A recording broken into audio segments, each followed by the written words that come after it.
Bismillahirrahmanirrahim. Assalamualaikum warahmatullahi wabarakatuh. Alhamdulillahirabbil alamin. Wabihi nasta'in ala umuri dunya waddin. Wassalatu wassalamu ala asrafil anbiya'i wal mursalin wa ala alihi wa sahbihi ajmain, amma ba'du. Baiklah, kami perwakilan dari kelompok 10 yang insyaallah akan mempresentasikan tentang Falaifar Money. Sebelum kita mulai, terlebih dahulu saya akan perkenalkan anggota kelompok 10. Yang pertama ada Ayu Nitya Suwalandari, Ayu Rizky, Dita Aditya Putri, Erika Prastianti, dan Eko Dwija atau saya sendiri. Baiklah, langsung saja masuk materi yang pertama yang akan saya sampaikan, yaitu definisi dan konsep Good Government Value for Money atau VFM. Value for Money merupakan sebuah konsep dalam pengukuran kinerja. Value for Money yaitu indikator kinerja sebuah sektor publik yang diberikan informasi apakah anggaran atau dana yang dibelanjakan menghasilkan suatu nilai tertentu bagi masyarakatnya. Indikator yang dimaksud adalah ekonomi, efisien, dan efektif. Ekonomi terkait analisis yaitu sejauh mana organisasi sektor publik dapat meminimalisir input. Resource yang digunakan yaitu dengan menghindari pengeluaran yang boros dan tidak produktif. Efisien merupakan perbandingan output dan input yang dikaitkan dengan standar kinerja atau target yang telah ditetapkan. Pencapaian output yang maksimum dengan input yang rendah menunjukkan efisiensi, efektivitas, tingkat pencapaian hasil program dengan target yang ditetapkan. Kemudian ada 3 faktor utama yang dapat mendorong peningkatan VFM. Yang pertama, alokasi resiko. Adanya alokasi resiko dalam skema pengadaan PPP adalah faktor utama yang menjadikan PPP memiliki VFM lebih tinggi dari pengadaan konvensional. Nilai VFM akan bertambah tinggi apabila biaya resiko dialokasikan dengan tepat antara pemerintah dan swasta. Yang kedua, spesifikasi output. Pihak swasta diyakini memiliki kemampuan dan pengetahuan yang lebih baik untuk melakukan inovasi dalam rangka mencapai spesifikasi output, sehingga dengan inovasi tersebut, maka spesifikasi output dapat dicapai dengan biaya yang lebih efisien. Yang ketiga, kontrak berbasis kinerja. Kinerja dalam PPP berfokus pada kualitas pelayanan di masa operasi dan bukan pada target penyelesaian konstruksi seperti di pengadaan konvensional. Dengan adanya mekanisme berbasis kinerja, swasta diberi insentif untuk mempertahankan kualitas kinerja mereka selama masa konsesi dan dengan demikian meningkatkan VFM. Perkenalkan, saya Erika Prastianti. Di sini saya akan menjelaskan mengenai metode analisis VFM dan manfaat dari analisis value for money. Di sini terdapat 2 metode analisis VFM, yaitu yang pertama ada metode VFM kualitatif. Metode analisis VFM kualitatif bertujuan membandingkan VFM PPP dengan mengadakan konvensional dengan cara menghitung selisih total biaya yang muncul selama periode proyek, termasuk biaya konstruksi dan biaya operasi. Kemudian yang kedua ada metode VFM kuantitatif. Pada tahap penyiapan analisis, VFM yang digunakan adalah metode analisis kuantitatif. Kemudian di sini ada manfaat dari analisis value for money. Implementasi analisis value for money diyakini dapat memperbaiki akuntabilitas sektor publik dan memperbaiki kinerja sektor publik. Kemudian manfaat implementasi konsep value for money pada organisasi sektor publik antara lain meningkatkan efektivitas pelayanan publik dalam arti pelayanan yang diberikan dapat sasaran meningkatkan mutu pelayanan publik. Baiklah, untuk materi yang selanjutnya yaitu mengenai elemen-elemen dasar pada value for money. Value for money merupakan konsep pengelolaan organisasi sektor publik yang mendasarkan pada 3 elemen utama secara sistematis, yaitu ada ekonomi, ada efisiensi, dan ada aktivitas. Yang pertama kita bahas yaitu mengenai elemen pertama, ekonomi. Ekonomi merupakan pemerolehan input dengan kualitas dan kuantitas tertentu pada harga yang terendah.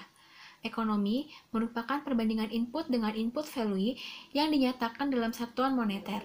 Ekonomi terkait dengan sejauh mana organisasi-organisasi sektor publik dapat meminimalisir input yang digunakan, yaitu dengan menghindari pengeluaran yang boros dan tidak produktif.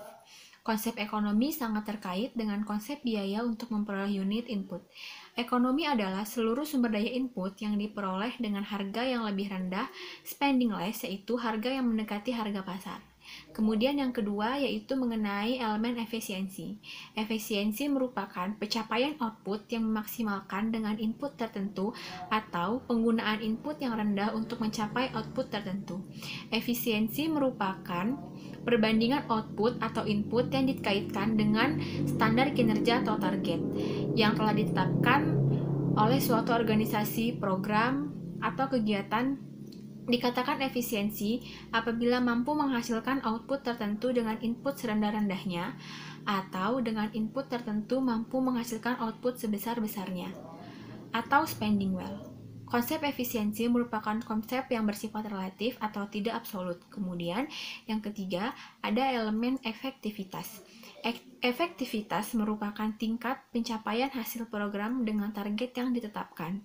Secara sederhana, efektivitas merupakan perbandingan outcome dengan output. Efektivitas merupakan hubungan antara output dengan tujuan. Semakin besar kontribusi output terhadap pencapaian tujuan, maka semakin efektif organisasi, program, atau kegiatan. Suatu organisasi, program, atau kegiatan dinilai efektif apabila output yang dihasilkan bisa memenuhi tujuan yang diharapkan, spending will see. Karena output yang dihasilkan oleh organisasi sektor publik lebih banyak bersifat output tidak berwujud atau intangible yang tidak mudah untuk dikuantifikasikan. Maka pengukuran efektivitas sering mengalami kesulitan. Baiklah, itu tadi mengenai elemen-elemen dasar pada value for money. Materi yang selanjutnya merupakan materi lanjutan dari pembahasan mengenai 3 elemen utama dari value for money. Ketiga hal tersebut merupakan elemen pokok dari value for money. Namun, para ahli berpendapat bahwa 3 elemen saja tidak cukup dalam pemenuhan value for money. Perlu ditambahkan 2 elemen lain, yaitu dengan keadilan equity dan pemerataan atau kesetaraan equity. Keadilan mengacu pada kesempatan sosial atau social opportunity yang sama untuk mendapatkan layanan publik yang berkualitas dan kesejahteraan ekonomi. Selain keadilan, perlu diadakan distribusi secara merata, equality. Artinya, penggunaan keuangan publik tidak hanya terkonsentrasi pada kelompok tertentu saja, melainkan keuangan publik harus dilakukan secara merata. Tingkat output, input, dan outcome harus diketahui terlebih dahulu, agar dapat mengukur ekonomi, efisiensi, dan efektivitas pada penilaian pekerja berdasarkan value for money. Kemudian, tahap pertama dari organisasi harus membuat indikator dari input, output, dan outcome, dan tahap berikutnya adalah tahap pengukuran mengenai input, output, outcome tersebut. Yang selanjutnya yaitu mengenai materi indikator, kinerja, dan pengukuran value for money. Mekanisme yang diperlukan untuk menentukan kinerja antara lain yaitu yang pertama, sistem perencanaan dan pengendalian yang meliputi proses, prosedur, dan struktur yang memberi jaminan bahwa tujuan organisasi telah dijelaskan dan dikomunikasikan ke seluruh anggota organisasi. Kemudian, yang kedua yaitu kompetensi teknis dan profesionalisme untuk memberikan jaminan terpenuhinya spesifikasi teknis dan standarisasi yang ditetapkan, maka diperlukan personel yang memiliki kompetensi teknis dan profesionalitas dalam bekerja. Kemudian ada kinerja suatu kegiatan, program, dan organisasi, diukur dengan menggunakan spesifikasi teknis secara detail untuk memberikan jaminan bahwa spesifikasi teknisasi tersebut dijadikan sebagai standar penilaian. Yang selanjutnya yaitu ada mekanisme ekonomi dan mekanisme pasar. Mekanisme ekonomi terkait dengan pemberian penghargaan dan hukuman atau Selanjutnya, pengukuran value for money adalah sebagai berikut. Yang pertama, pengukuran ekonomis. Ekonomi adalah memperoleh sumber daya atau input yang terlalu rendah.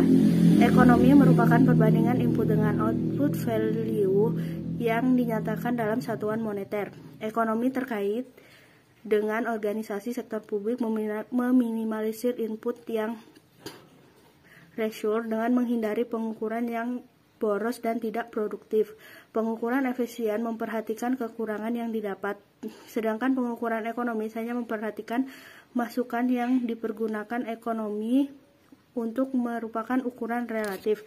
Selanjutnya, yang kedua, pengukuran efisien. Efisien ini berhubungan erat dengan konsep produktivitas. Pengukuran efisiensi dilakukan menggunakan perbandingan output yang dihasilkan terhadap input yang digunakan cost of input. Proses kegiatan rasional dapat dikatakan efisien apabila sudah suatu produk atau hasil kerja tertentu dapat dicapai dengan penggunaan sumber daya yang serendah-rendahnya yang dicapai dengan pengukuran sumber daya serendah-rendahnya. Spellwell efisien dapat dibagi menjadi dua, yaitu efisien alokasi dan efisiensi marginal atau teknis. Selanjutnya, yang ketiga, pengukuran efektivitas. Efektivitas ini pada dasarnya berhubungan dengan pencapaian tujuan atau target kebijakan atau hasil guna. Efektivitas ini merupakan hubungan antara keluaran dengan tujuan atau sasaran yang harus dicapai kegiatan. Operasi dikatakan efisien apabila dilakukan dengan mencapai tujuan sasaran akhir kebijakan. Spedding Wesley.